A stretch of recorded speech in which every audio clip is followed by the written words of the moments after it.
Arfan and I'm 12 years old. Today, we are going to make a cooling drink during this special Ramadan month where we are in MCO at Malaysia. It is none other than delicious and yummy fruit cocktail.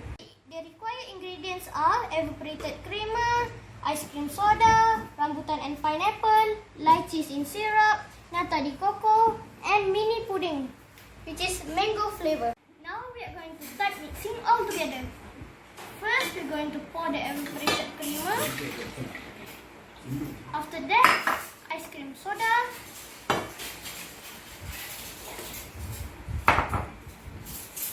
Rambutan and pineapple.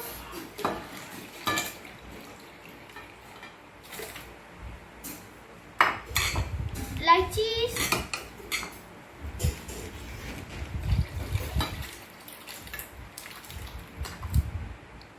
Nata de coco. And the last one, my favorite, mini pudding, which is mango flavor. So now we are going to start mixing all together.